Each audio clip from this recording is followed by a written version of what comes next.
எங்க என்னன்னு சொன்னா இப்போ கொஞ்சம் அந்த ரூம்ல போட்டா கடையில சாப்பிட்டு வருவோமே அது சூப்பரா இருக்குமே. அந்த பரோட்டாவா? ஆம். அந்த இது ஞாபகம் இருக்கா? வேற என்ன ஞாபகம் இருக்கு?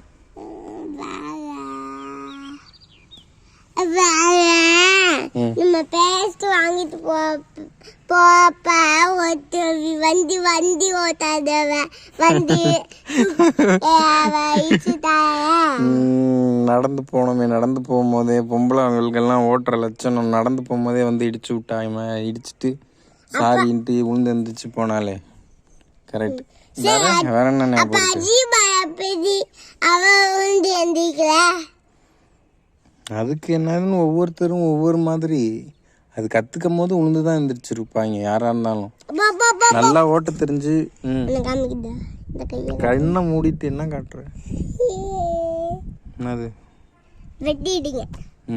சின்ன பிள்ளையா இருக்கும் போது சைக்கிளை சுத்துறேன்னு சுத்திட்டே வீலுக்குள்ள அந்த செயின் சுத்துற இடத்துல வச்சு விரலையும் சேர்த்து சுத்தினால இந்த வயல் ஃபுல்லா கட் ஆயிடுச்சா? இந்த கொஞ்சம் கட் ஆகி அதுக்கப்புறம் தச்சாங்க.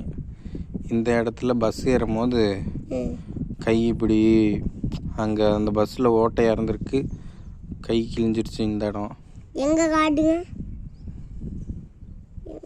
தெரியுதா? இல்லையே. இந்த இடத்த பாடுறா. எந்த? இங்கே தெரியுதா இல்லையாடா? இங்கே தச்சிருக்கிறது, இந்த இடம் தச்சிருக்கிறது தெரியுதா இல்லையா? பஸ்ஸில் ஏறும்போது இப்படி ஏறும் போது கையை பிடிச்ச அப்படியே ரத்தம் ஒழுவிச்சு சாக்க மாட்டேச்சு.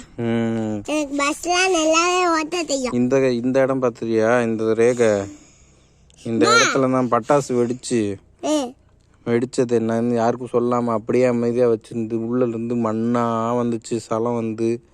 அதுக்கப்புறமா டாக்டர்கிட்ட போய் சரி பண்ணு.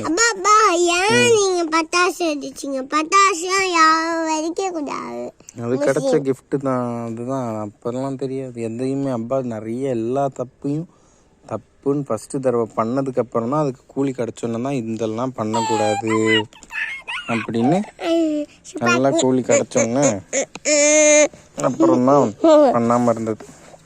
ஏன்னா தப்பு பண்ணாமலே யாருக்கும் சரி என்ன தப்பு என்னன்னு தெரிஞ்சுக்க முடியாது. கேளு கேளு. எனக்கெல்லாம் யாரையும் பார்க்க பிடிக்கல. எனக்கு என் மூஞ்சியெல்லாம் யார்ட்டையும் காட்ட எனக்கு பிடிக்கல. ஏன்னா இவங்கெல்லாம் வெறும் குறைய தேடி அலையிற மனுஷங்க.